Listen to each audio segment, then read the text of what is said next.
In this video, I want to answer the question, what is happening to me? And this is a very common question when people experience or go through church hurt. And it's one that I asked myself during my journey as well.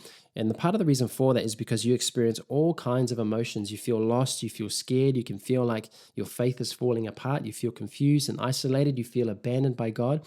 And many times you begin to question and wonder, am I a problem? Have I ruined my calling with God in this? And so know that that is a very common and normal experience or an array of emotions to go through. But that question is one of the main questions that come out of this. And so if you're in the place right now where you've been hurt by the church and you're asking yourself that same question, what's happening to me? This video will hopefully add some value to you. I also want to say, and this is just a side note really, is that church hurt can spark what they call a faith shift.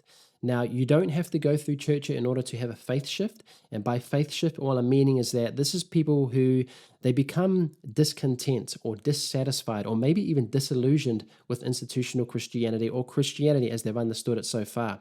And so many times they can be in this place of feeling like there's got to be more to this faith than what I'm currently experiencing. And they can grow with this discontent or this dissatisfaction with institutional Christianity. And so you can be on a faith shift without having to go through church hurt.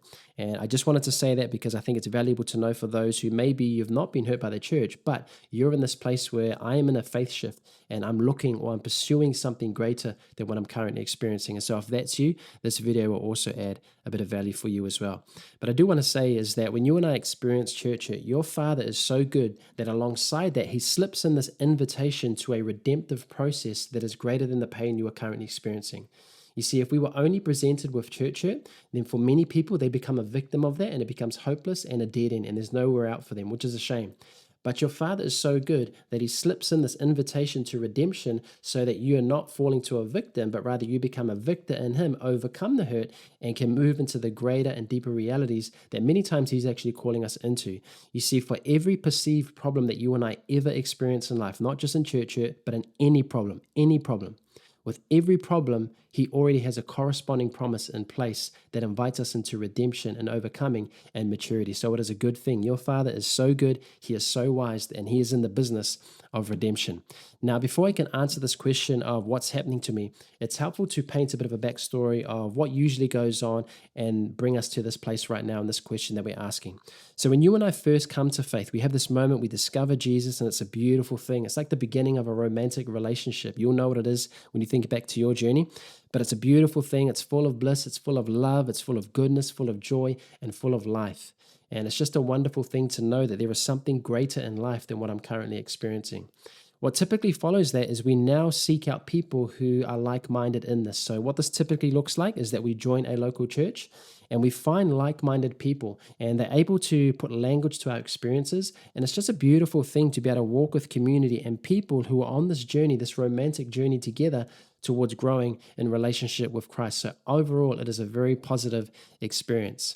And then usually what happens within that is we begin to develop these frameworks or these structures, these mindsets, these beliefs around what we believe the Christian faith should look like, how I should behave, how I should live, and how we should treat one another. And so these are just some of the mindsets, the thoughts that we might have that provides a lot of security and comfort, And this could mean things like every Sunday we go to church, we tithe every week, we serve in the ministry, we attend life group. There are a whole array of beliefs and mindsets that we build up, things we believe we can do and can't do, the way that we behave and don't behave. You get what I'm saying.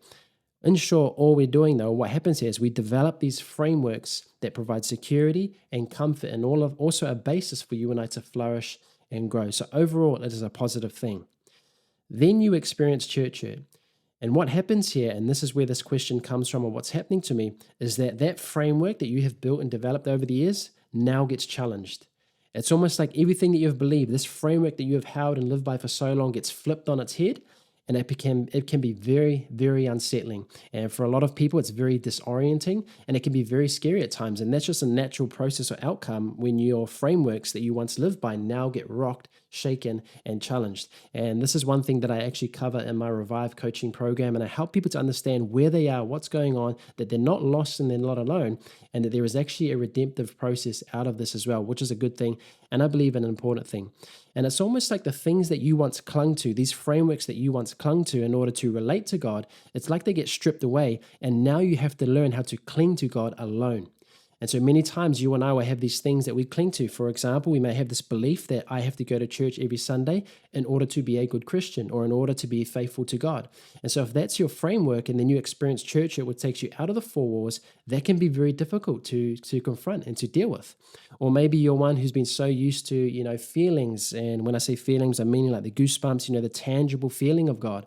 And then when it's almost like when he strips away that feeling, it's almost like he's challenging you to, will you now live by promise instead of the feeling? And so that can be very difficult for people to to confront. Or it can be even little things like there are people that you're in relationship with and that you need in order to have a relationship with God. And this is where we can slip into things like idolatry. And this is why when we see great men and women of God who maybe fall away or fall into unfortunate situations, that the aftermath of that, unfortunately, is that many people can turn away from God altogether. And the reason for that is because their faith was in the man of God instead of God in the man. And so all these frameworks, all of this to say that in short, that when we experience church hurt, we come to this place, all of our frameworks now get rattled and shaken. And as I said, it can be very unsettling, very disorienting. And it's quite similar to, I guess, when Hebrews 12, when he says that the things being shaken so that the things that cannot be shaken remain. And it can feel very lonely at times, but under all that, there's this glimpse of freedom that you can't quite explain. You can only experience it. And those who know what I'm saying, you know exactly what I mean. Or even in this, you can feel disconnected from God, but you can't go back to what was for many different reasons. Maybe you know that there's just got to be something more, or maybe the trauma and pain of before is just no longer possible for you, whatever that may look like. And throughout this, you will be called backslidden, and you will even feel backslidden at times. And to be honest, I've felt that so many times. And again, that is a natural outcome of when these frameworks you've held for so long now get rattled and shaken. It's very normal and natural to begin to feel like you're falling apart, that you are backslidden as well. And even though you may be labeled that and feel that, you know that that is not your desire nor your intent. And so now you're at a place where you have a choice to make. Do I stay where I am? Or do I move forward? That's basically the question, the crossroad that you're at. So you've asked, why is this all happening to me? Well, it's brought you to this place now of you have a choice to make.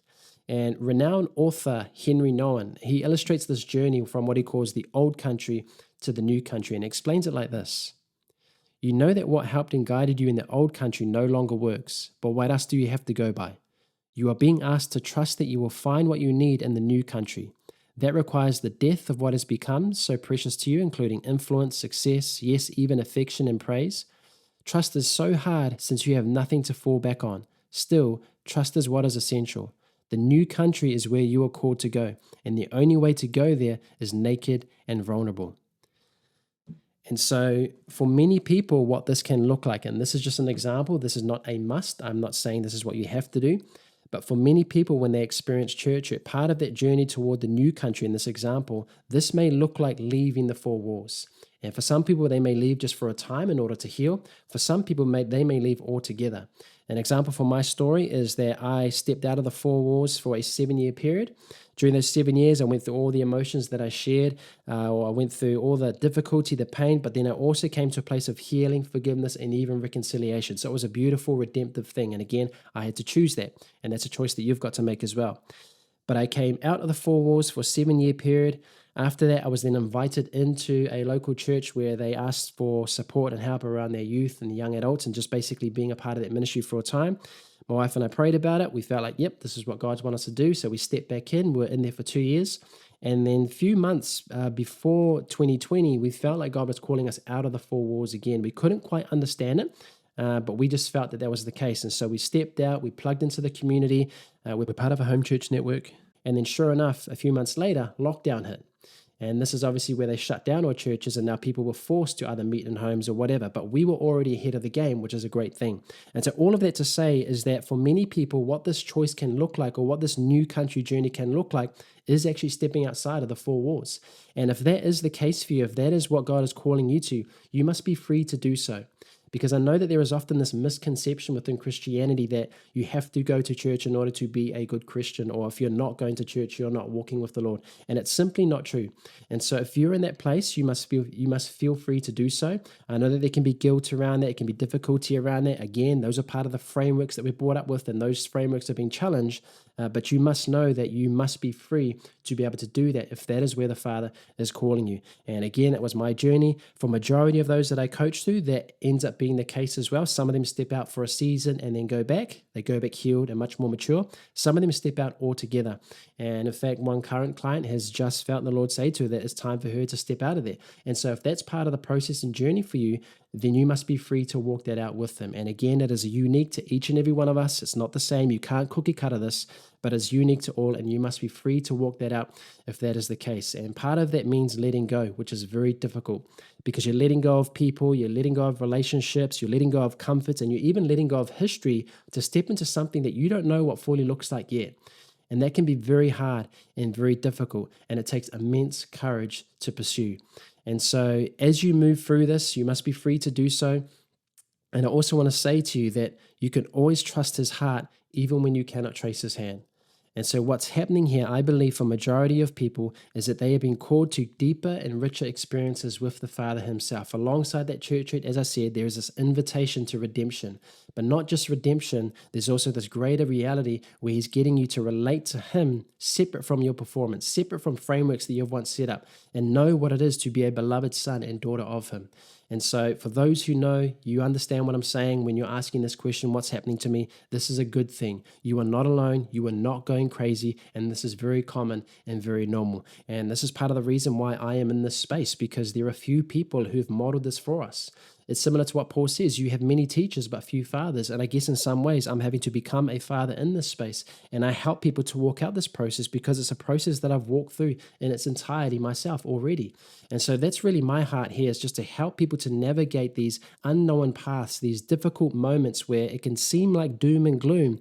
But ultimately, on the other side of this, your Father, who is so good, has a redemption plan and process already in place, and it is a good thing, and you must be free to walk that out. And so it takes immense courage, as I said, and my heart is that people would walk that out. That's my desire. That's why I'm a coach in this space, is to help people, to encourage them to walk this out, because there is beauty to be discovered on the other side. You know, so many times it can feel like you're being buried, but actually you are being planted.